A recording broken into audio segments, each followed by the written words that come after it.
अस्सलामुअलैकुम एवरीवन, उम्मीद आप सब खैरियत से होंगे। अभी तक किसी ने ज्वाइन नहीं किया, हम सेशन स्टार्ट करते हैं। अगर आप दोनों में से किसी का कोई क्वेश्चन है तो पूछ लें। ऐसा हफ्सा आप लोगों को कोई क्वेश्चन है तो पूछ लें, वरना हम कंटिन्यू कर लेंगे।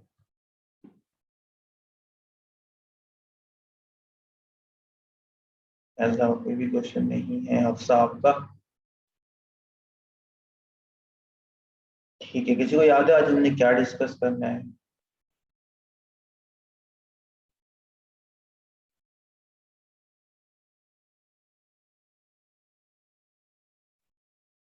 किसी को याद है कि आज हम क्या डिस्कस करने वाले हैं?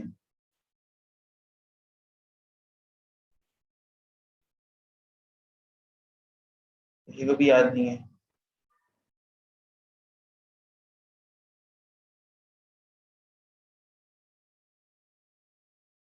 लास्ट टाइम तो गूगल अपडेट्स की थी, आज क्या करने वाले हैं किसी को पता है?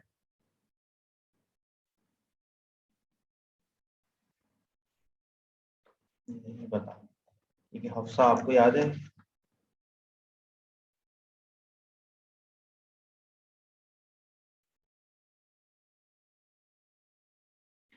आज हम डिस्कस करने वाले हैं बैकलिंक्स क्या होते हैं और बैकलिंक्स। अच्छा, नेम नो आ रहा। अच्छा, आज हम डिस्कस करने वाले हैं बैकलिंक्स से रिलेटेड।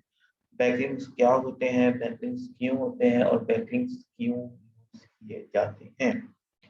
आवाज क्लियर आ रही है सबको मेरी?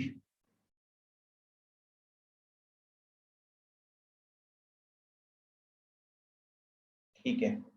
मैं स्क्रीन अपनी शेयर कर लेता हूँ। पहले ये चीज समझ लेते हैं बेसिकली बैकलिंक्स क्या होते हैं। किसी को पता है बैकलिंक्स क्या होते हैं? दोनों में से किसी को पता है बैकलिंक्स क्या होते हैं? कभी सुना बैकलिंक्स के बारे में? अच्छा देखिए, बैकलिंक एक एक ऐसी चीज होती है, बैकलिंक्स एक ऐसी चीज होती है जो कि एक वेबसाइट को दूसरी वेबसाइट से इंटरकनेक्ट कर रही होती है। इंटरकनेक्ट किस तरह कर रही होती है कि फॉर एग्जांपल मैंने एक आर्टिकल लिखा और वो आर्टिकल था ब्यूटी से रिलेटेड या ब्यूटी टिप्स से रिलेटेड, और उस आर्टिकल में मैंने रेफरेंस दिया किसी और वेबसाइट का, तो ये एक बैकलिंक काउंट होता है। ठीक है, बैकलिंक क्यों काउंट होता है और बैकलिंक क्यों इंपॉर्टेंट है? बैकलिंक इस वजह से इंपॉर्टेंट है क्योंकि जब आप किसी एक वेबसाइट को रेफर कर रहे होते हैं तो उसी वजह से दूसरी वेबसाइट पे एक पॉजिटिव साइन जा रहा होता है। और पॉजिटिव साइन जो है वो गूगल की नज़र में ये पॉजिटिव होता है और इसको गूगल जो है वो एक इम्पॉर्टेंट चीज समझता है, जिसकी वजह से गूगल आपको एक अप वोट कर देता है। और अप वोट से फायदा ही होता है, यानी कि आप, अगर आपने किसी वेबसाइट से एक बैकलिंक लिया हुआ है तो और आप ही के कंपेटिटर ने कोई बैकलिंक नहीं लिया हुआ तो आप उससे बेहतर हो जाएंगे। फिर जिस वेबसाइट से आपने लिया हुआ है उस वेबसाइट की क्या अथॉरिटी है, वो वेबसाइट कितनी इंपॉर्टेंट है। अगर एक वेबसाइट बिल्कुल ही बेकार है, आपने उससे वो ले लिया बैकलिंक, तो इतना इंपॉर्टेंट नहीं होगा, वो किसी काम का नहीं होगा। लेकिन एक अच्छी वेबसाइट है जिसके यूजर्स बहुत ज्यादा हैं, जिसकी जो है वो डेली यूजर्स उसके बहुत हैं, और उस वेबसाइट्स पर डेली यूजर्स का आना जाना बहुत है, तो उस वेबसाइट से लिया हुआ बैकलिंक ज्यादा इंपॉर्टेंट होता है, ना कि किसी भी ऐसी ही चलती फिरती वेबसाइट से बैकलिंक ले लेना। बैकलिंक क्यों लिए जाते हैं, बैकलिंक जो है वो कितने टाइप्स के होते हैं और बैकलिंक का हम क्या करते हैं, ये आज हम डिस्कस कर लेते हैं। बेसिकली सब नोट करते जाएं, मैं यहाँ पे गूगल पे भी आपको शो करके दिखा देता हूँ। देखिए, बैकलिंक्स जो है ना, जब हम किसी भी उसमें काम कर रहे होते हैं तो हमारे पास एक वेबसाइट अगर हमारे सामने आ जाए, फॉर एग्जाम्पल अगर हम सर्च करें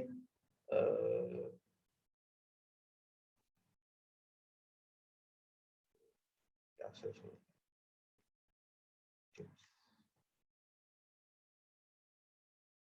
चलिए इसको सर्च करते हैं।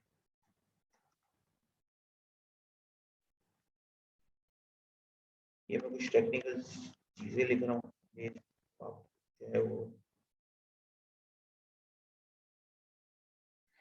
यहाँ पे हमारे पास जो है वो कुछ पेजेस आने चाहिए आपको। किसी और वेबसाइट को रेफर करते हुए यहाँ पे अगर हम कंटेंट किसी का पढ़ लें, तो बेसिकली होता ये है कि जब यहाँ पे कंटेंट लिखा हुआ होता है ना, कंप्लीट कंटेंट, ये देखें ये इसी वेबसाइट का जा रहा है, ये भी इसी वेबसाइट का लिंक है। इसी तरह जब एक वेबसाइट का ना लिंक इस तरह यहाँ पे पेस्ट किया हुआ होता है, किसी भी तरह से किया हुआ होता है, कंटेंट पूरा लिखा हुआ होता है, कंटेंट हर चीज बिल्कुल प्रॉपर तरीके से लिखी होती है, लेकिन किसी और वेबसाइट को ना यहाँ रेफर किया होता है, जैसे यहाँ पे विद के साथ लिखा हुआ है, यहाँ पे लिखा होता है for more this type of articles you can go to this this, इस तरह जो अगर एक वेबसाइट का यहाँ पे लिंक लिखा हुआ है या इसी तरह वेबसाइट का नाम लिखा हुआ है उसके पीछे लिंक है, तो वो बेसिकली बैकलिंक काउंट होता है। और जिस वेबसाइट से लिंक आ रहा है वो वेबसाइट तो वैसे ही इंपॉर्टेंट होती है, अगर उस वेबसाइट की अपनी ही कोई वैल्यू नहीं है मार्केट में। फॉर एग्जांपल अगर एक मार्केट में एक बंदा है, उसकी मार्केट में बहुत वैल्यू है, तो और वो किसी को रेफर करता है, तो उसका रेफर करना बिल्कुल डिफरेंट है और एक चलते फिरते बंदे का रेफर कर देना कि यार मैं इसको, तो अगला बोलेगा यार मैं तुम्हें जानता ही नहीं, तुम कौन हो और तुम अगले बंदे को रेफर कर रहे हो। लेकिन अगर कोई नाम वाला बंदा होगा जो पहले से अच्छा काम कर रहा है, उसकी जान पहचान है मार्केट में, वो किसी को रेफर करेगा तो उसकी एक वैल्यू ही डिफरेंट होगी। तो बैकलिंक्स हमेशा से गूगल की उसमें कहा जाता है कि आप ओरिजिनल बैकलिंक्स बनाएं। ओरिजिनल बैकलिंक्स का क्या मतलब होता है कि आप किसी भी वेबसाइट को खुद ना बोलें या खुद ना कहें कि वो बैकलिंक बनाए, यानी कि आपको रेफर करे या आपको एक तरह से रिव्यू दे। वो एक बेसिकली एक रिव्यू भी हो सकता है, एक पॉजिटिव रिव्यू भी हो सकता है आपके लिए। लेकिन मार्केट में होता क्या है, लोग खुद वेबसाइट्स को पे कर रहे होते हैं बैकलिंक्स बनाने के लिए। यानी कि फॉर एग्जांपल मैं सर्च करूंगा कोई वेबसाइट, उस वेबसाइट पे जाऊंगा, जैसे यहाँ पे अभी मेरे पास वेबसाइट की लिस्ट नहीं आ रही होगी, लेकिन बहुत सारी वेबसाइट्स हैं, जैसे कोई टॉपिक बताएं।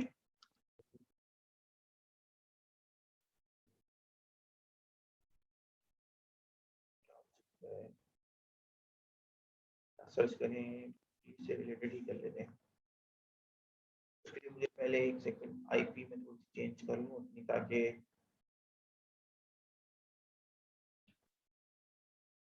अच्छा हम यहाँ से चलें, देख लेते हैं अगर कोई हमें कोई एक ढंग की वेबसाइट नजर आ जाती है। अच्छा, अब ये एक वेबसाइट है, ये भी एक प्रोफेशनल वेबसाइट है, ये आर्टिकल वेबसाइट नहीं है। हम आर्टिकल वेबसाइट फाइंड आउट करें। 10 इजी ब्यूटी टिप्स, ये अच्छी वेबसाइट। अच्छा, अब ये वेबसाइट तो ओपन हो गई हमारे पास। अब इस वेबसाइट के ओपन होने से हमें जो है ना, सेम इसी तरह से वेबसाइट ओपन होती है और सेम इसी तरह से हर चीज हो रही होती है।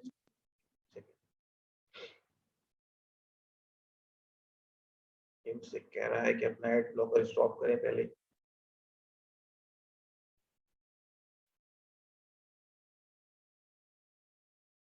ठीक है, ये बंद हो गया। अच्छा, कंटेंट बिल्कुल इसी तरह लिखा हुआ होता है। इन कंटेंट के अंदर जैसे यहाँ पे लिखा हुआ है ब्यूटी ब्लेंडर, सही है। अब यहाँ पे देखें इस जगह पे ना लिंक्स चेंज हो रहे होंगे, इस पोजीशन पे लिंक्स चेंज हो रहे होंगे। ये लिंक्स जो है वो किसी एफिलिएट वेबसाइट्स के हैं, लेकिन यहाँ पे बहुत जगहों पे इसी तरह के लिंक्स होते हैं किसी और वेबसाइट के। उस वेबसाइट को आप बैकलिंक कर रहे होते हैं और बैकलिंक से फायदा ये होता है कि आपकी वेबसाइट को रैंकिंग मिल रही होती है। अब मैं किसी वेबसाइट पे जाता हूँ, फॉर एग्जांपल मैं इस वेबसाइट के स्टैट्स चेक करूँ अगर टूल्स के थ्रू, और ये वेबसाइट मुझे अच्छी लगे, मैं इस वेबसाइट वाले के पास जाऊंगा और कहूंगा कि यार मुझे एक बैकलिंक चाहिए। हो सकता है इसकी जो है वो मेन चीज ये है कि वो बैकलिंक मेरे लिए इंपॉर्टेंट भी हो। ये ना हो कि मैं जो है मेरी वेबसाइट या आपकी जो क्लाइंट की वेबसाइट है वो ब्यूटी के ऊपर काम कर रही है और आप जो है वो टेक वाले से जो टेक रिलेटेड काम कर रहा है उससे बैकलिंक मांग रहे हो, किसी काम का नहीं है। सही। तो रेलिवेंसी बहुत इंपॉर्टेंट है। वॉइस कम आ रही है, सबको वॉइस कम आ रही है।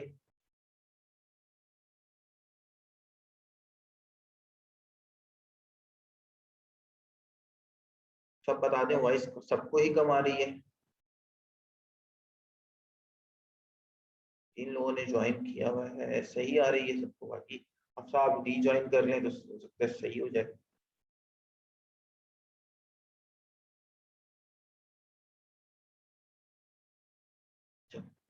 तो इस तरह से जो है ना वो आपको बैकलिंक्स प्रोवाइड करोगे। आपकी रेलिवेंसी बहुत इंपॉर्टेंट होती है। रेलिवेंसी इस वजह से भी इंपॉर्टेंट होती है क्योंकि अगर कोई ब्यूटी की वेबसाइट ही ब्यूटी वाली चीज को प्रमोट कर रही है, कोई वेबसाइट को प्रमोट कर रही है, तो तो गूगल इसको ज्यादा बेहतर समझता है, ज्यादा अच्छा समझता है। अब मैं इस वेबसाइट के बाद यहाँ पे कॉन्टेक्ट अस का पेज होता है, यहाँ पर कहीं ना कहीं होना चाहिए कॉन्टेक्ट अस का पेज।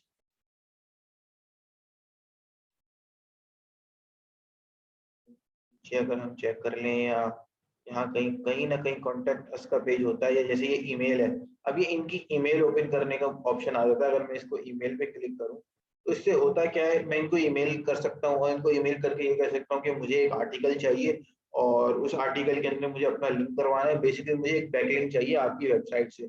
अगर ये लोग बैकलिंक सेल करते होंगे, यानी कि हर वेबसाइट बैकलिंक सेल नहीं करती, और किसी वेबसाइट पे जरूरी भी नहीं है कि वो बैकलिंक सेल नहीं करती तो नहीं करेगी।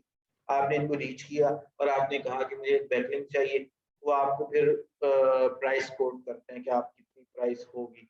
डिपेंड करता है आपकी जो जिस वेबसाइट से आप बैकलिंक ले रहे हैं उसका। $10 में मिल जाता है और $1000 का भी एक बैकलिंक होता है। $10 का भी होता है और $1000 का भी होता है।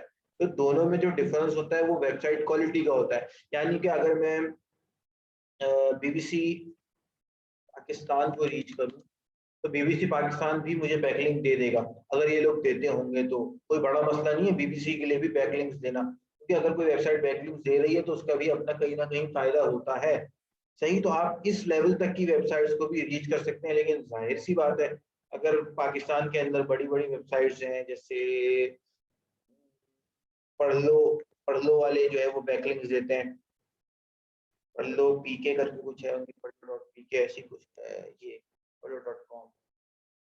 तो ये एक बड़ी वेबसाइट है। अगर आपकी पाकिस्तान के अंदर डिजाइन वेबसाइट है और पाकिस्तानी ऑडियंस और पाकिस्तानी बैकलिंक्स आपको चाहिए, तो आप इस टाइप की वेबसाइट को जो है वो रीच कर सकते हैं। सही, जाहिर सी बात है ये एक ब्रांड है, एक वेल नोन ब्रांड है पाकिस्तान के अंदर, तो ये ज्यादा चार्ज कर रहे होंगे। ये आपको जो है वो पीकेआर में पैसे बताएंगे 30,000, 35,000, 25,000, 20,000, सिर्फ एक बैक लिंक देने के।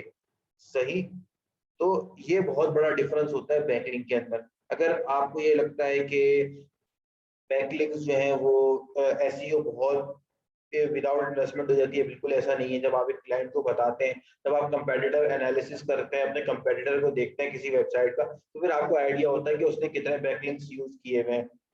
उस हिसाब से आप जो है वो बैकलिंक्स को यूज करते हैं। और एक मेन चीज, आप एक और चीज को जहन में रखते हैं, अगर आप बैकलिंक्स करने जा रहे हैं, अगर आप बैकलिंक से रिलेटेड काम करने जा रहे हैं, बिल्कुल बैकलिंक, बैकलिंक, BACKLINKS बैकलिंक्स।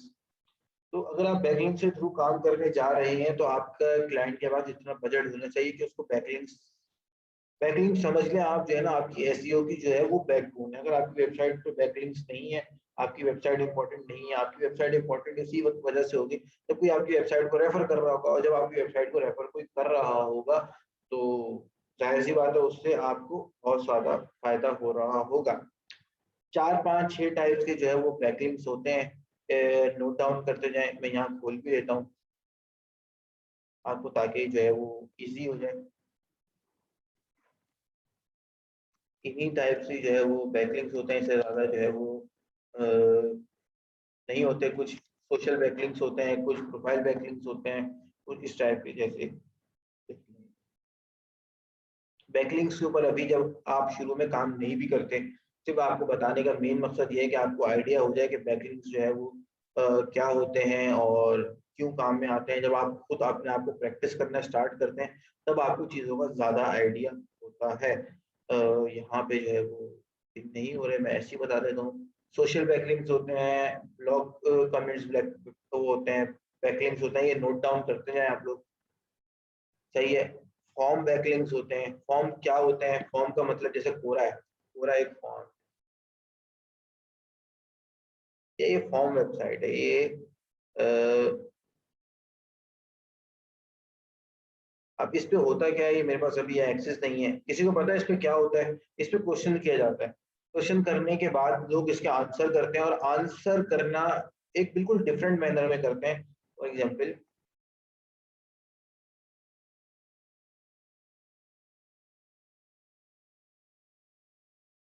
बिल्कुल Q&A करते हैं।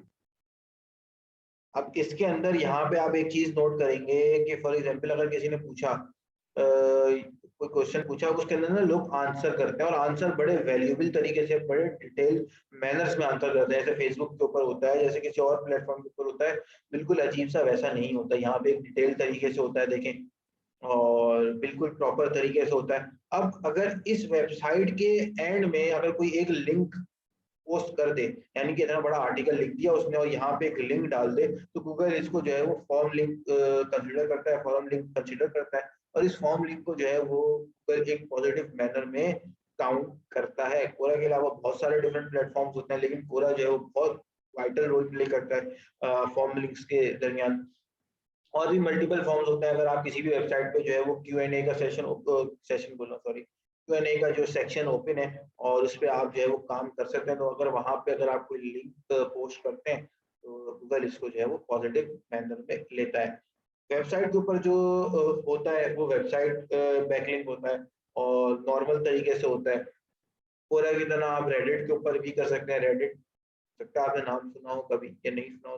रेडिट भी एक सोशल वो है अपना, क्या कहते हैं उसको, फॉर्म वेबसाइट है, और आप उसके ऊपर भी जो है वो क्वेश्चन आंसर जो है वो इजीली आंसर कर सकते हैं और उससे अपनी वेबसाइट का लिंक शेयर कर सकते हैं।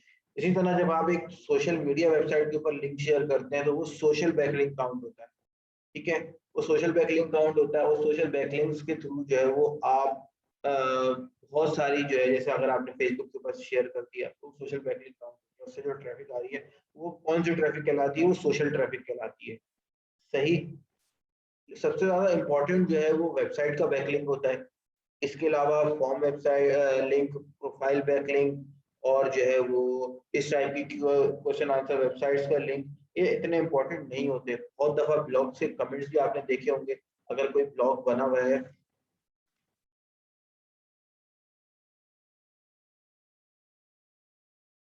यहाँ पे अगर कोई ब्लॉग, तो ब्लॉग नहीं है।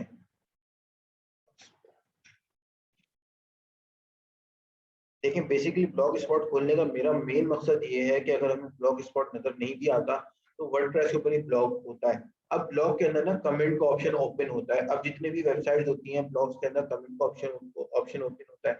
उस कमेंट के अंदर भी अगर आप कमेंट कर रहे हैं, यानी कि फॉर एग्जांपल अगर ये बिरयानी की रेसिपी है और आप नीचे कमेंट करते हैं वेल मैनर्ड के this is I have read about this article, और ये आर्टिकल बहुत अच्छा है और मुझे जो है ये आर्टिकल पसंद आया, मैंने, मेरी भी एक अपनी रेसिपी है और आप जो है वो इस रेसिपी, एक तरीके से, ये नहीं कि आपने जो है वो कमेंट में गए और यहाँ कमेंट का ऑप्शन ओपन है, जैसे ये कमेंट का ऑप्शन ओपन है, यहाँ देखते हैं किसी ने अपना लिंक शेयर किया है।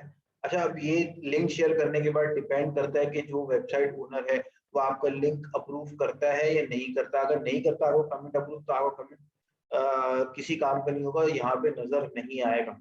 तो आपको एक वेल मैनर्ड तरीके से लिखना पड़ता है। ये नहीं कि आपने उठाया अपनी वेबसाइट का लिंक, फॉर एग्जाम्पल ये आपकी वेबसाइट का लिंक है, आपने यहाँ उठाया ऐसे पोस्ट कर दिया, कहाँ है, आपने यहाँ पे पोस्ट कर दिया और आपने जो है वो कर दिया। इस तरह की चीजों को गूगल भी कंसिडर नहीं करता, इसको स्पैम कंसिडर करता है और आपकी वेबसाइट की वैल्यू कम होती है।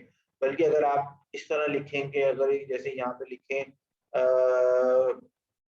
कि मुझे जो है वो एक मैंने आपका आर्टिकल रीड किया और मैं आपके आर्टिकल का फैन हो गया, थोड़ा सा जाहिर सी बात है आपको मक्खन लगाना है, आपको जब एक लिंक अपनी जगह पे पोस्ट करना है, इस लिंक से फायदा ये होता है जो इस लिंक पे आने वाले लोग हैं ना, इस लिंक पे आने वाले लोग जब इस आर्टिकल को पढ़ेंगे, कमेंट्स पढ़ेंगे, उनको ये लिंक भी नजर आएगा। फॉर एग्जाम्पल ये बिरयानी का ही लिंक है, तो वो आपके लिंक के थ्रू भी आएंगे वहां पे। तो आप लिखते हैं मुझे अच्छा लगा, बहुत अच्छा लगा आपका आर्टिकल, और इस आर्टिकल में जो है वो मैंने इस आर्टिकल से रेसिपी ट्राई भी करी थी और रेसिपी अच्छी भी थी। मैंने भी जो है वो, मेरी भी एक अपनी रेसिपी है और वो कुछ इस तरह से है और कुछ ये, तो आप उसको एक डिटेल में जो है ना अच्छा सा लिख के प्रेजेंट सा, ताकि पढ़ने वाले को भी अच्छा लगे, जो वेबसाइट ओनर है उसको भी अच्छा लगे कि चलो मेरी तारीफ भी हो रही है, और मेरी तारीफ के साथ साथ अगर अपना कोई लिंक लगा भी रहा है तो कोई बात नहीं।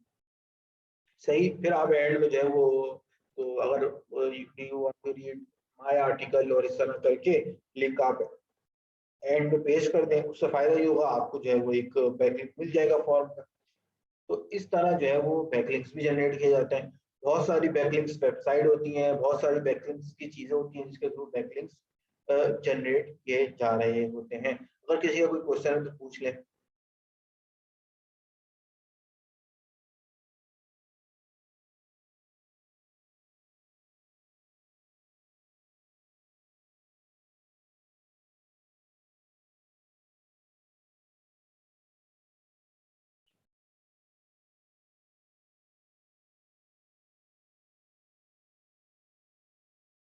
इसमें अफसर क्वेश्चन क्या था, एक वेबसाइट बनाई है तो क्वेश्चन क्या है इसमें आपका?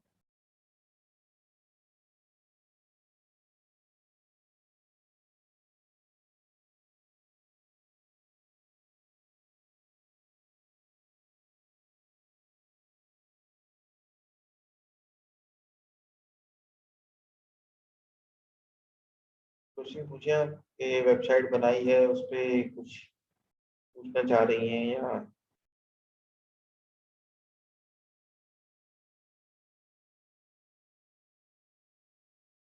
अच्छा आपने बताया, ठीक है। लिंक शेयर करते हैं आप अपनी उसका, किस टाइप की आपने वेबसाइट बनाई है। अच्छा आप कोई क्वेश्चन है तो क्वेश्चन पूछे, बैकलिंक से रिलेटेड कुछ जहन में हो तो पूछे।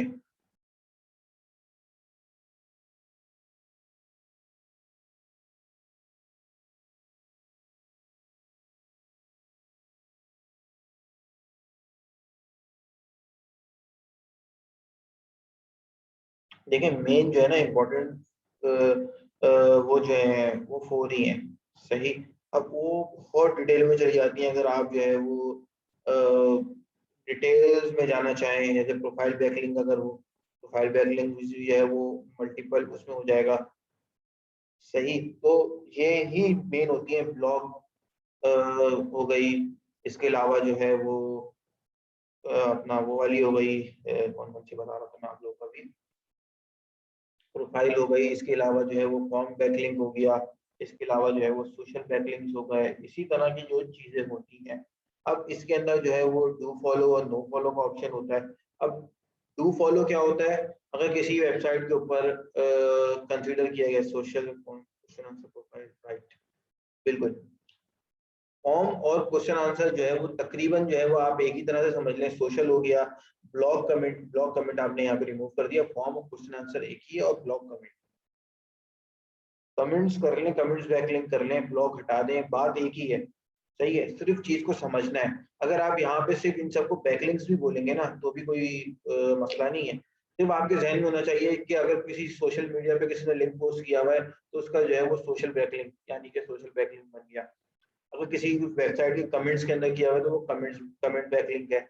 अगर किसी जो है वो क्वेश्चन आंसर वेबसाइट जैसे कोरा वगैरह पे किया हुआ है तो फॉर्म बैकलिंक बन गया। तो इस तरह की जो है ना वो बैकलिंक्स आप कह सकते हैं। फॉर्म बैकलिंक्स के अंदर भी आप जा सकते हैं, प्रोफाइल बैकलिंक्स हो गए, और बहुत डिटेल में बैकलिंक्स है। जब आप खुद इसके ऊपर रिसर्च करना शुरू करेंगे आपको चीजों का आइडिया होता जाएगा। अगर मैं अभी बताऊंगा ना आप कंफ्यूज हो जाएंगे, इसलिए मैंने आपको 4 मेन चीजें बता दी। अब हर कैटेगरी के अंदर होते चले जाएंगे, लेकिन उनके नाम याद रखना इंपॉर्टेंट नहीं होता।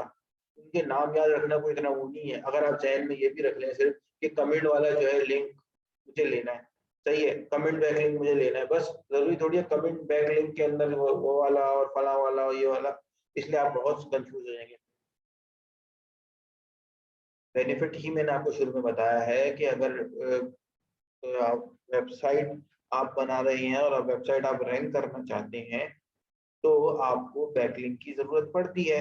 गूगल आपकी किसी भी वेबसाइट को, अगर कोई वेबसाइट आपको रेफर कर रही है, कोई भी वेबसाइट आपको अपने ऊपर जो है वो आपकी वेबसाइट की तरफ रेफर कर रही है तो गूगल इसको अच्छा समझता है। तो गूगल इसको अच्छा इस वजह से समझता है कि कोई एक अच्छी वेबसाइट किसी को रेफर कर रही हो और गूगल को बता रही हो या यूजर्स को बता रही हो कि इस वेबसाइट पे जाके इस आर्टिकल के बारे में पढ़ें। गूगल समझता है कि बहुत अच्छी चीज है। लेट ज्वाइन किया था किसने? आपने? तो अभी मैंने दोबारा तो बताया कि गूगल उसको जो है वो इम्पोर्टेंट समझता है, अच्छी चीज समझता है। तो बैकलिंक्स लेना जरूरी होता है। अगर आप वेबसाइट में बैकलिंक्स नहीं लेंगे तो आपकी वेबसाइट रैंक नहीं करती, उसको कोई रेफर ही नहीं कर रहा, कोई उसको जो है वो इम्पोर्टेंस ही नहीं दे रहा, तो इस वजह से वो रैंक नहीं होती। नहीं, हम अपनी वेबसाइट क्यों बनाएंगे? मतलब वेबसाइट बनाना सीखेंगे, या मैं आपकी बात समझा नहीं।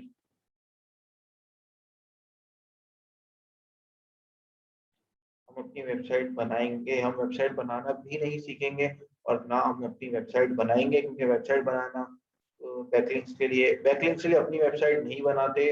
आपको लोगों को आउटरीच करना पड़ता है, यानी कि फॉर एग्जांपल जैसे चिकन बिरयानी रेसिपी आप इनकी वेबसाइट पे गए, यहाँ पे एक कॉन्टेक्ट फॉर्म पेज होता है, आप पहले इनकी इनकी स्टैट्स चेक करते हैं। स्टैट्स कैसे चेक करते हैं हम आगे जाके डिस्कस करेंगे, अभी सिर्फ आपको बैकलिंक्स की हाउ नाउ देना है ताकि जब हम आगे बैकलिंक्स के बारे में बात कर रहे हैं तो आपको आइडिया हो कि क्या बात हो रही है। अब अगर मुझे लगता है मैंने इनके स्टेट्स चेक किए और मुझे इससे आइडिया हो कि यार ये वेबसाइट तो बहुत अच्छी है और मेरा जो चैनल है वो भी जो है वो इसी से रिलेटेड है, कुकिंग से रिलेटेड है, तो इनके पास जो ऑडियंस आएगी वो मेरे लिए बहुत इंपॉर्टेंट ऑडियंस है। मैं यहाँ सर्च करूंगा इनका कॉन्टैक्ट डिटेल, इनके कॉन्टैक्ट डिटेल कहाँ है, ईमेल अपडेट्स, ये नहीं, ये भी नहीं, ये भी नहीं। यहाँ पे मैं सर्च करूंगा इनकी कॉन्टैक्ट डिटेल, अबाउट कॉन्टैक्ट।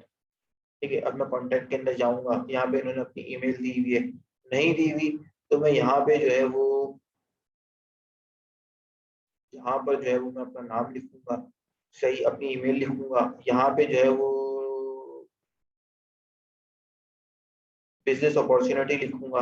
ठीक है, और यहाँ पे मैं डिटेल में लिखूंगा कि मुझे आपकी वेबसाइट्स का जो है वो पसंद आई, मुझे आपकी वेबसाइट अच्छी लगी, मुझे आपकी वेबसाइट का कंटेंट अच्छा लगा, मैं मेरी भी एक रिलेटेड वेबसाइट है उस पर मैं आपको बैकलिंक चाहिए मुझे, और इस तरह आप एक कंप्लीट डिटेल लिख लेंगे और उसके बाद आप सेंड कर देंगे। अगर ये आपकी ऑफर में इंटरेस्टेड होंगे और उनको बैकलिंक शेयर करना होगा, ये आपको रिप्लाई करेंगे विद प्राइस। ठीक है, वो प्राइस जो है वो $10 भी हो सकती है और $1000 भी हो सकती है और $2000 भी हो सकती है, डिपेंड कि इनकी जो सर्विस है वो उसका कितना चार्ज करते हैं और वेबसाइट कितनी इंपॉर्टेंट है। हो सकता है आपसे कहें $30 में जो है वो एक वेबसाइट जो है मैं लिंक यहाँ पे पेस्ट कर दूंगा, करते कुछ भी नहीं है। कंटेंट के अंदर, कंटेंट के अंदर मैं फिर बता रहा हूँ, कंटेंट के अंदर फॉर एग्जांपल जैसे ये कंटेंट है, लिया कंटेंट, अब इस कंटेंट के अंदर ना यहाँ डिटेल लिखते रहेंगे और यहाँ पे लिख देंगे जैसे इन्होंने देखेंगे इस वेबसाइट को बैकलिंक किया हुआ है, देखिए ये वेबसाइट यहाँ पे बैकलिंक हुई है, ये देखिए कोई और वेबसाइट ओपन हो गई। ठीक है, तो इस वेबसाइट को यहाँ पे बैकलिंक दिया हुआ है, सही है, any Japanese soy sauce will work, I use a brand called उनका which is include in my, देखें यहाँ पे उन्होंने इसको एक रेफर भी कर दिया है, एक इम्पोर्टेंस भी दे दी, ये फिर भी बहुत हल्की सी इम्पोर्टेंस दी है, बहुत अच्छी इम्पोर्टेंस होती है अगर आप पे कर रहे हो सकता है ये फ्री में हो सकता है ये इसका अपना ही ब्रांड हो, कुछ भी हो सकता है। तो अगर आप किसी वेबसाइट के पास जा रहे हैं तो वेबसाइट वाले का ओनर के ऊपर होता है वो आपसे कितने चार्जेस लेता है, वो $10 भी ले सकता है, 20 भी, 30 भी, 50 भी, 60, 100, 200, 1000, डिपेंड उस पर करता है। अगर आपको लगता है कि ये मेरे काम का है, बैकलिंक्स करेंगे कैसे, बैकलिंक्स आपको नहीं करने, आपको सिर्फ रीच करना है, यही बता रहा हूँ मैं आपको अभी कि आप कांटेक्ट में जाएंगे, कांटेक्ट करेंगे, बंदे को बताएंगे कि मुझे एक आर्टिकल चाहिए आपकी वेबसाइट के ऊपर और उसके ऊपर जो है मुझे जो है क्या कहते हैं मेरा लिंक उस आर्टिकल पे शेयर होगा, आप उसको बैकलिंक का वर्ड यूज करेंगे, वो समझ जाएगा बैकलिंक क्या करना है, वो आपको रिप्लाई करेगा अगर उसको करवाना होगा, वो आपको चार्जेस बताएगा, अगर आपको चार्जेस समझ में आते हैं $30, $40, आपको लगता है कि ये $40 जो मैं इन्वेस्ट करूंगा या करूंगी, ये मेरे जो है वो वेबसाइट को इतनी अच्छी जो है वो वैल्यू प्रोवाइड कर सकते हैं, तो आप उसको पे करेंगे और आप उसको अपने लिंक का जो है वो जिस आर्टिकल पे उसको फॉरवर्ड करवाना है उसका लिंक प्रोवाइड कर देंगे। यानी कि ये नहीं है कि आपसे भी इस पेज को प्रोवाइड करवा देंगे, नहीं, कोई आर्टिकल आपको प्रोवाइड करना पड़ता है, वो आर्टिकल आप जब उसको सेंड करेंगे वो उस हिसाब से अपने आर्टिकल राइटर से लिखवा कर अपनी वेबसाइट पे पोस्ट करवा देगा, आपका एक लिंक जनरेट हो जाएगा, जब वो पोस्ट कर देगा आपको उस पेज का लिंक, यानी कि इस वेबसाइट के ओनर को, इस वेबसाइट ओनर को उसने इस पेज का लिंक सेंड कर दिया होगा और कि मैंने इस पेज के ऊपर जो है वो आपका लिंक शेयर कर दिया है, और बस ये चीजें उसने लिख के आपको सेंड कर देंगे, आप उस वेबसाइट उस पेज पे जाएंगे और जाकर देख लेंगे कि यहाँ पे अच्छा मेरा लिंक शेयर हुआ है, ठीक है, सही। आपकी जो वेबसाइट है फॉर एग्जांपल ये आपकी वेबसाइट है, गूगल जब अपडेट लाएगा, जब गूगल के अंदर क्रॉलर आएगा इस वेबसाइट के ऊपर तो उसको आइडिया हो जाएगा अच्छा कि ये वेबसाइट इस वेबसाइट से बैकलिंक है, इस वेबसाइट की अपनी अथॉरिटी अच्छी है, तो उसका लिंक यूज जो है in professional word link use यहाँ से उठा के यहाँ भी देना शुरू कर देगा, यानी कि यहाँ पे अगर इसको 1000 यूजर्स आ रहे हैं तो 1000 यूजर्स की जो वैल्यू होती है गूगल के सिस्टम के अंदर, वो उसमें से थोड़ी सी 10%, 20% वैल्यू जो है वो दूसरी वेबसाइट को भी देना शुरू कर देगा, यूजर्स दे ना दे वैल्यू जरूर प्रोवाइड करना शुरू कर देगा। कि वैल्यू से ये होगा कि आपकी जो वेबसाइट है वो गूगल के मुताबिक एक अच्छी वेबसाइट कंसीडर की जाएगी, गूगल के सिस्टम के मुताबिक। इस तरह आप मल्टीपल वेबसाइट्स को कनेक्ट करते हैं, आप अपनी ये चीज देखते हैं कि आप किस कैटेगरी में काम कर रहे हैं, उस कैटेगरी के अंदर कितनी जो है वो कंपटीशन है, कितनी कंपटीशन के साथ कितने लोग काम कर रहे हैं, उस हिसाब से आप बैकलिंक करते हैं। आज सिर्फ हम बैकलिंक के ऊपर डिस्कस कर रहे हैं, बैकलिंक समझाने की कोशिश कर रहा हूँ ताकि आपको बैकलिंक के बारे में आइडिया हो जाए, और आप जो है फिर आगे जाके हम इसको डिस्कस करेंगे क्यों, कब, कैसे, कितने चाहिए, ये सब। और किसी का कोई क्वेश्चन है तो पूछ लें।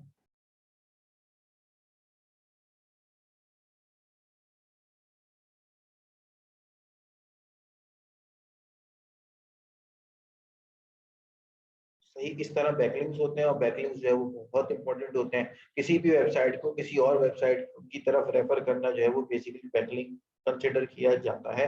आप उसको बैकलिंक बैकलिंक कह सकते हैं।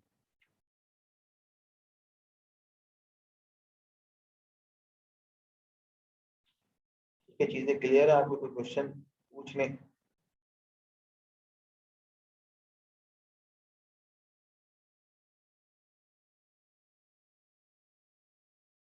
हफ्सा वगैरह आपको क्वेश्चन उठाएगा?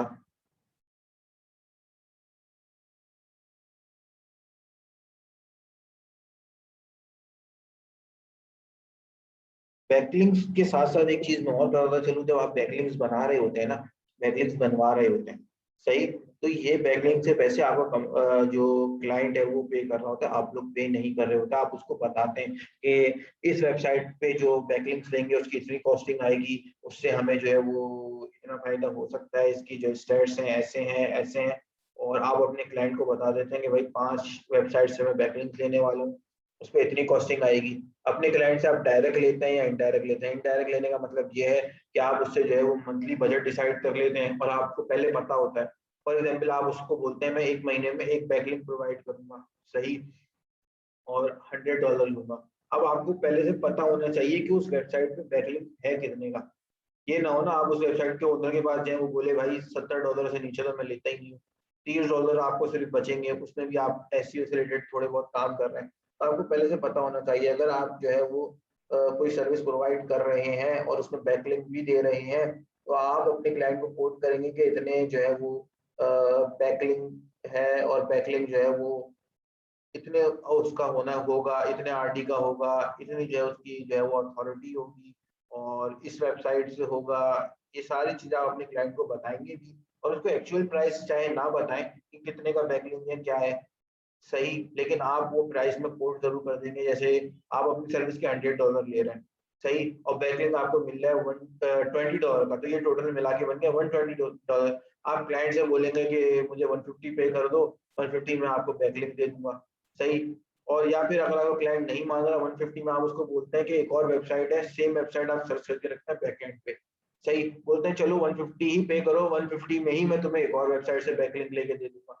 तो इस तरह आपको कम्युनिकेट करना पड़ता है, क्लाइंट को सारी चीजों को समझना पड़ता है। अभी स्टार्ट है, 3 दिन है, अभी आप लोगों को बहुत आगे जाना है, सिर्फ आगे नहीं जाना, बहुत आगे जाना है।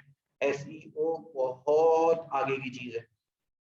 तो इन सब चीजों को आहिस्ता आहिस्ता आपको समझने में टाइम लगेगा, सही। जो चीज मैंने आपको आज बताई है, आपको मुझे यकीन है अभी भी नहीं समझ में आई होगी, सही। अगर आ गई तो बहुत अच्छी बात है, नहीं आई कोई बड़ी बात नहीं है, मुझे भी नहीं समझ में आई थी, मैंने सीखना शुरू किया था, मुझे भी बहुत आगे जाके चीजें समझ में आना शुरू हुई थी। लेकिन मेन चीज है कंसिस्टेंसी। अगर आप कंसिस्टेंट रहेंगे, आप चीजों को खुद से जो है वो करने की कोशिश करेंगे, खुद से समझने की कोशिश करेंगे, तो एक बिल्कुल डिफरेंट चीज है। अब यहाँ पे मुझे पहले ये बताएं, बिल्कुल मुझे बताना नहीं आएगी, इसमें कोई परेशानी वाली बात नहीं है। बैक लिंक वर्ड समझ में आ गया? बैक लिंक क्या है? बस ये वर्ड जरूर समझ में आना चाहिए कि क्यों इंपॉर्टेंट है बैक लिंक। इंपॉर्टेंट बस इस वजह से है कि एक वेबसाइट जब दूसरी वेबसाइट को अपना लिंक प्रोवाइड करती है और वो लिंक अपनी वेबसाइट पे लगाते हैं, उसको बैक लिंक कहते हैं। बस इन सिंपल वर्ड्स आप ये अपने जहन में बिठा लें, सही है। अब मुझे आप में से ये बताएं, कौन कितने लोग जो है वो प्रोफेशनल एसईओ की तरफ जाना चाहते हैं, और कितने लोग जो है वो कंटेंट राइटिंग की तरफ जाना चाहते हैं? मतलब आप लोगों में से बहुत से लोग, जाहिर सी बात है, कंटेंट राइटिंग भी सीख रहे होंगे, जहाँ तक मुझे एक आइडिया है। तो कितने लोग जो है वो कंटेंट राइटिंग की तरफ जाते हैं? कंटेंट राइटिंग में मेरा, अफसर भी कंटेंट राइटिंग, और उनैजा ही हो सकता है, professional SEO and content writing both sir. ठीक है, प्रोफेशनल एसईओ के लिए तो जाहिर सी बात है आपको 1 साल 12 महीने, 1 साल 12 महीने एक ही बात हो गई, आज मेरा दिमाग बिल्कुल नहीं चल रहा है। 8 महीने, 9 महीने, 10 महीने, 1 साल तकरीबन आपको सीखने में एसईओ लग जाता है, क्योंकि आप प्रैक्टिस भी करते हैं, इम्प्लीमेंट भी करते हैं, चीज़ों को इम्प्लीमेंट करते हैं। अभी मैं आपको सारी चीज़ें भी समझा रहा हूँ, फिर आप इनको जब प्रैक्टिकल तरीके से इम्प्लीमेंट करना स्टार्ट करेंगे, फिर वो बिल्कुल ही डिफरेंट जो है वो एक लेवल पे चले जाएंगे आप। सही। सर कंटेंट राइटिंग की क्लास तो ले रहे हैं, बिल्कुल कंटेंट राइटिंग की क्लास आप लेते रहें, उससे भी आपको बहुत सारी चीजें सीखने को मिलेंगी। कंटेंट राइटिंग में बेसिकली आपको जो एसईओ की थोड़ी बहुत चीजें बताई जाएंगी वो कंटेंट से रिलेटेड होंगी। मैं आपको जो है वो एसईओ क्या है, क्यों है, क्या क्या चीजें इसमें एसईओ में यूज होती हैं, ये मैं आपको बता रहा हूँ, ताकि कल जब आप कंटेंट राइटिंग के बारे में पढ़ रहे हो या कंटेंट राइटिंग कर रहे हो, देखिए बेसिकली होता ये है कि एक मिथ तो नहीं कहूँगा मैं, लड़कियां एसईओ करती हैं लेकिन बहुत कम लेवल पे करती हैं। सही है, लड़कियों का रेशो जो है वो 30% है, बॉयज रेशो 70% है। अब अगर आपके जहन में यह आता है कि हर फील्ड में ही ऐसा है, तो ऐसा नहीं है। एसईओ के अंदर कंटेंट राइटिंग जो है ना, उसके अंदर 90 नहीं तो कम से कम 80% वो है लड़कियां हैं, और 20-30% जो है वो लड़के हैं। मैं खुद एसईओ अगर प्रोफेशनल, मैं अपने आप को कभी भी एसईओ प्रोफेशनल नहीं कहता, लेकिन अगर मैं आपको अपने आप को कंसीडर भी करूं, तो मैं खुद, मुझे कंटेंट राइटिंग नहीं आती। जरूरी नहीं है आपको कंटेंट राइटिंग आती है तो आपको एसईओ भी आती हो, और आपको एसईओ आती है तो आपको जो है वो कंटेंट राइटिंग भी आती हो। दोनों चीजें अगर आपको एक साथ आती हैं, प्लस पॉइंट है। सही नहीं आती तो एक ड्रॉबैक नहीं कह सकते आप। सही। तो एसईओ में अगर आपको जाना है तो 7-8 महीने 9 महीने आपके जहन में होने चाहिए कि मुझे लगाना है। बिल्कुल। एसईओ जो है मैं आप लोगों को समझा रहा हूँ ना अभी, और ये मैं आप लोगों को इसलिए समझा रहा हूँ, मैं अगर आप लोगों को ये बताऊँ ना, मुझसे आखिरी क्लास में भी किसी ने कहा था सर हमें ये चीजें बताएं, वो बताएं, देखिए मैं आपको बहुत एडवांस लेवल की एसईओ नहीं पढ़ाने वाला, ना सिखाने वाला हूँ, और ना आपको ऐसी बात है इस बजट में आपको सीखने को मिलेगी।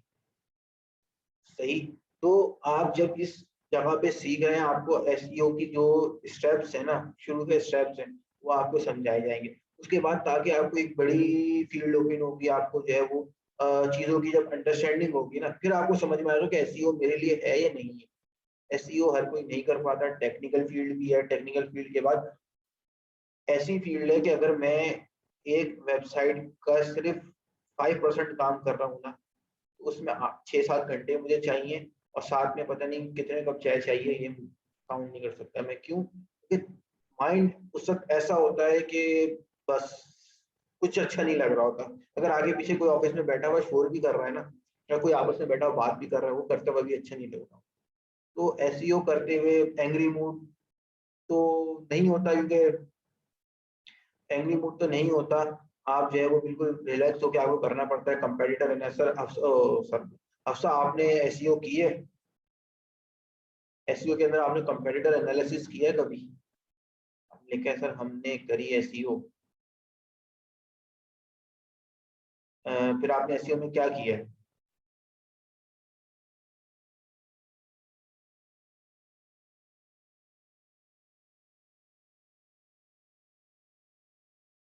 एसईओ में ना करें ये कुछ नहीं है।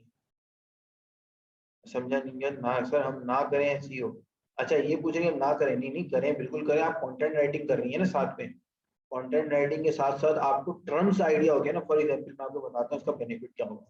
आपके पास कोई क्लाइंट आया, ठीक है, और क्लाइंट आके आपसे कहता है कि मुझे एसईओ ऑप्टिमाइज कंटेंट चाहिए। मैं टेक्निकल चीजें बता रहा हूँ, सही है, इसको ध्यान में रखिएगा, आगे बहुत काम आने वाली है।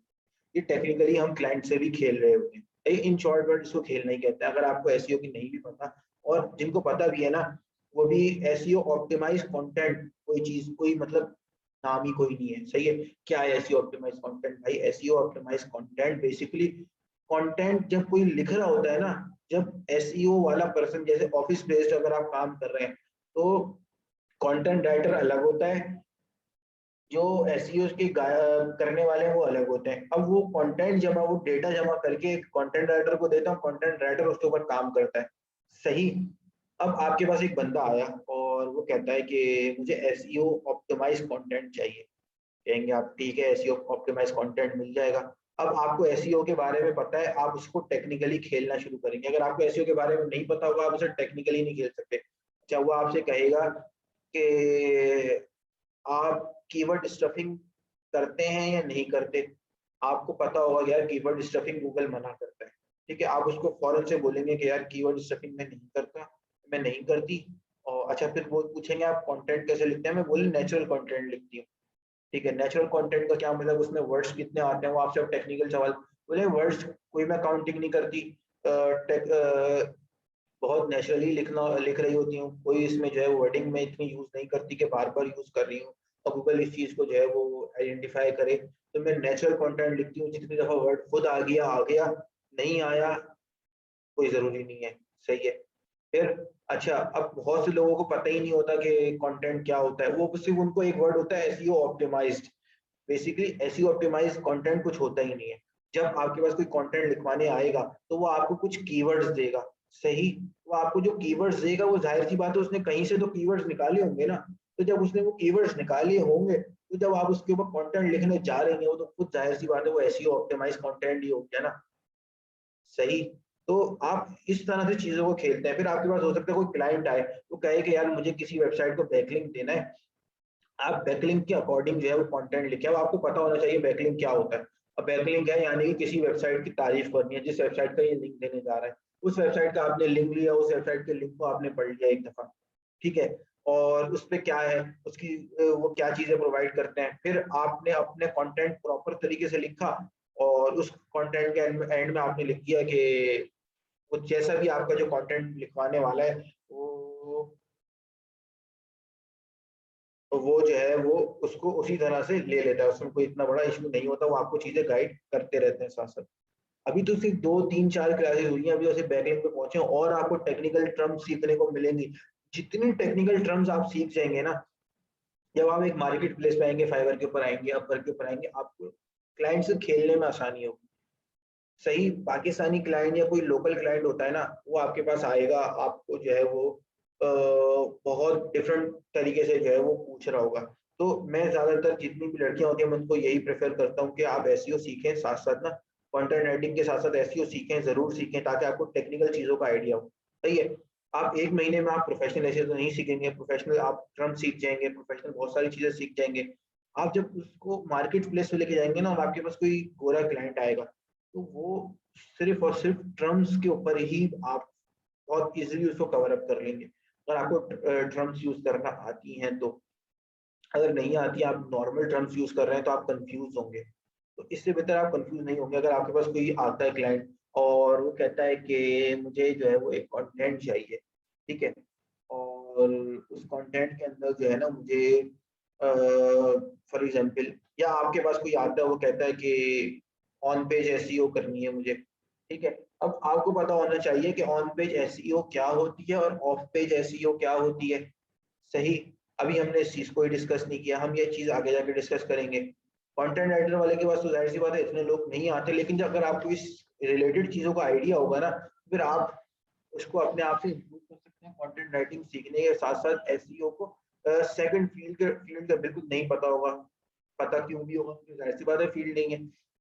तो जब आप कंटेंट राइटिंग कर रहे होंगे ना, तो आपको टर्म्स का आइडिया होता है, सही है। उसको आप अपने एक्सपीरियंस को कन्वर्ट कैसे करते हैं, ये चीज समझिएगा। आपके पास एक क्लाइंट आया, उसने अपनी वेबसाइट आपसे शेयर कर, आप उसकी वेबसाइट को देखते रहें, आपसे जो बातें कर रहे हैं ना, उस टर्म्स को आप समझ रहे हैं, अंडरस्टैंड कर रहे हैं। लेकिन सामने वाला क्या समझता है, कंटेंट राइटिंग है, इसको एसईओ नहीं आती होगी, वो आपसे अपने सीक्रेट्स भी शेयर कर रहा होता है ताकि आप उसको कंटेंट में इस्तेमाल करें।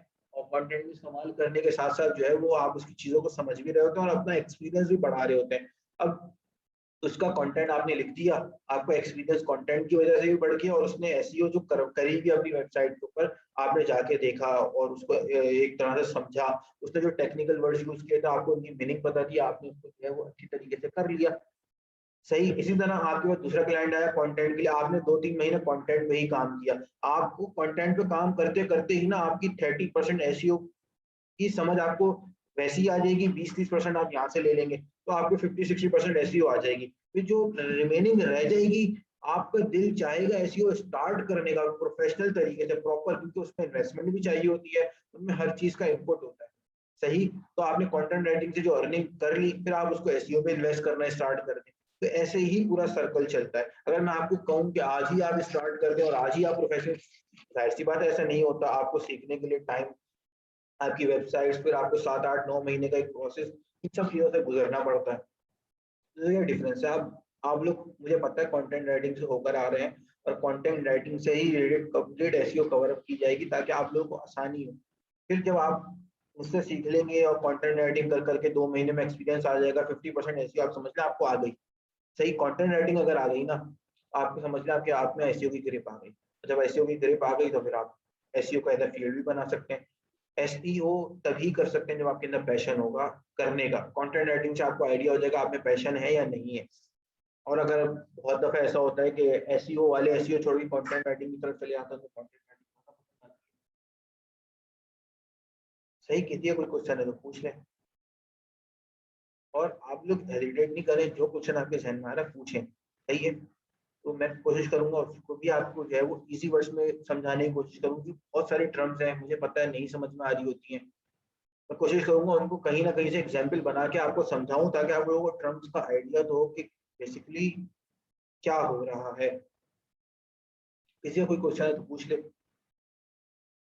अभी तो सिर्फ 3 4 क्लासेस नहीं है, अभी तो आगे इतनी टर्म्स आएंगी, जब हम एंड पे होंगे ना, तो आपको सारी चीजें जो है वो लिंक बाय लिंक होती जाएंगी। अभी क्लासेस स्टार्ट किए, जैसे हमने पिछले 3 क्लासेस में एक साथ लिंक बना के चले थे, अब हमने आज एक बैकलिंक पढ़ा, हम कल दूसरा टॉपिक पढ़ेंगे, उससे हम इसको लिंक करेंगे, ताकि चीजों को लिंक करने के बाद समझ में आ गया बेसिकली सही तरीके से चीजें,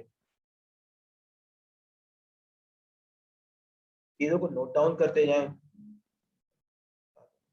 सब समझ के आएंगे। कल जो है वो हम रेफरेंस डोमेन के ऊपर थोड़ा सा जो है वो सर्च कर लेंगे, पढ़ लेंगे कि रेफरेंस डोमेन क्या होती है, क्यों इंपॉर्टेंट होती है। फिर हम उसको जो है वो टेक्निकल चीजों की तरफ जाएंगे थोड़ा सा।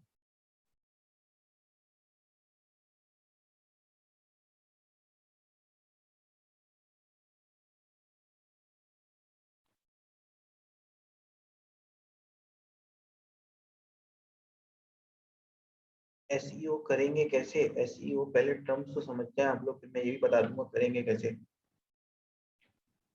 आप टर्म्स समझ जाए, ये चीजें समझ जाए, मैंने बैकलिंक बता दिया। अब बैकलिंक के बाद जब हम इसको आगे और डिस्कस करेंगे, ऑन पेज क्या होती है, ऑफ पेज क्या होती है, फिर आपको सारी चीजों का आइडिया होता जाएगा। ये बैकलिंक एसईओ का एक पार्ट था, ठीक है, ऐसे एक एसईओ का एक पार्ट पूरा किया जाता है। आप बेफिक्र रहें, आप लोगों को मैं लिंक बनाता जाऊंगा। 4 क्लासेस में आपको हर चीज समझ में नहीं आएगी, आप कंफ्यूज रहेंगे, लेकिन आगे जाते जाते आहिस्ता आहिस्ता हर चीज जब लिंक होगी ना, तब आपको समझ में आना स्टार्ट होगी।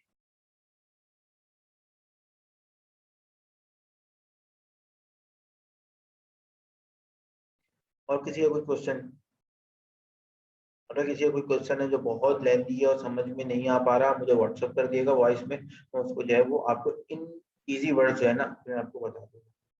किसी का कोई क्वेश्चन है तो बता दे।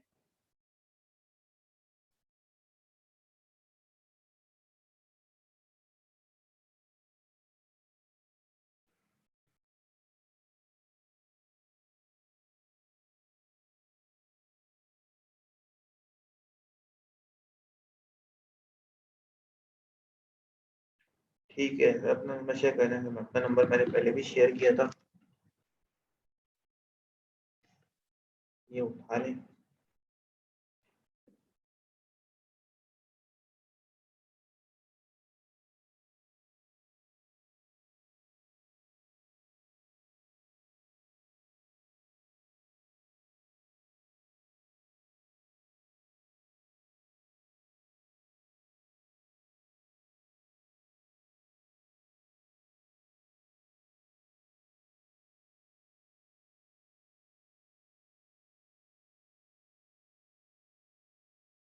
ठीक है, अपना ख्याल रखिएगा, दुआ में याद रखिएगा।